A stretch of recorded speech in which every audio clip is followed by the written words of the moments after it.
am here as a woman, as a leader, and as a mother. I am here to speak on behalf of many women, many family members who are struggling because of doctor strike. I am sure you know how many mothers are delivering in our hospitals without assistance of doctors.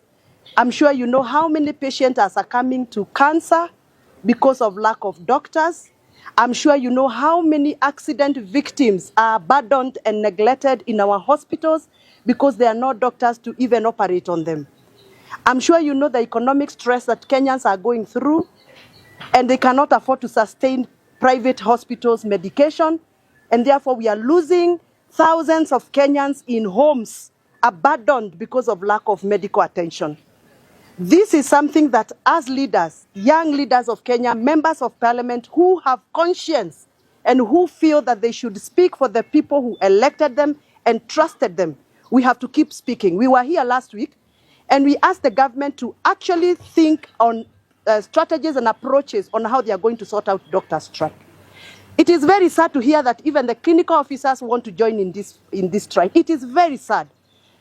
I want to beseech the government of Kenya, the Kenya Kwanza government, which I am part of, to kindly listen to the plea of Kenyans, the many patients who are succumbing into various medical issues because of lack of medical attention, which is supposed to be actually be provided by our doctors and our clinical officers.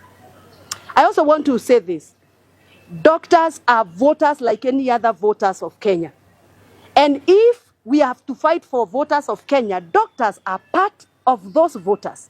And therefore, their small votes, even if there are 10 of them, should be respected. I want to call out on a scheme I can see coming, a government sabotage scheme that is coming from within the government of Kenya. It cannot be that we are sabotaging ourselves when it comes to issues of economy. We are sabotaging ourselves medically. We are sabotaging ourselves agriculturally when we provide fake fertilizers to our people. We are sabotaging our education system by refusing to give out money meant for capitation to our schools. I don't know whether you know that as we speak, public schools are closing this week, and some of them have already closed. But the amount of money that was supposed to be given for capitation for first term, it is still yet to be released to our schools.